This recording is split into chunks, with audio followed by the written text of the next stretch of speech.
Hello, gandang hayop sa umaga. Ito po si Doc Bernie. Kasama natin ngayong araw si Doc Justin ng City Vet. Bali, alam naman ng lahat dito sa Cabanatuan na may libre tayong treatment dito sa Cabanatuan City Veterinary Office.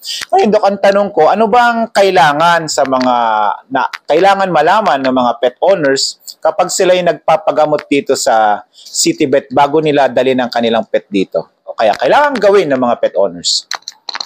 Magandang araw po sa ating lahat.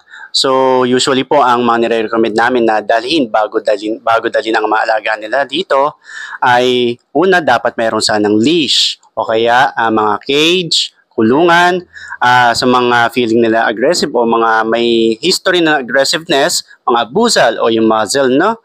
Tapos, yun dun para dun sa mga may cases ng diarrhea, recommendation namin sana mayroon silang mga diaper, no?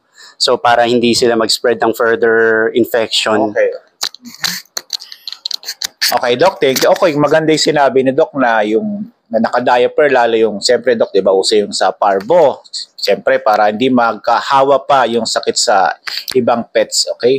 Then yung sinabi na, Doc, na may kids, may list, bali, marami na rin kasi, di ba, Doc, tayong mga pusa, lalo ni pusa na nakakawala. Pag walang list, hindi naka-cage, lumilipat ng pinagbobotohan, nagiging botante sila dito sa City Hall, okay?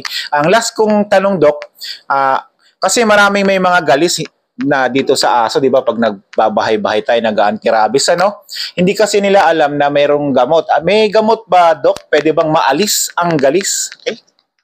Thank you, Doc. Ngayon dito sa ating City Vet, pwede nang dalhin dito ang mga alaga nilang aso upang mapacheck sila.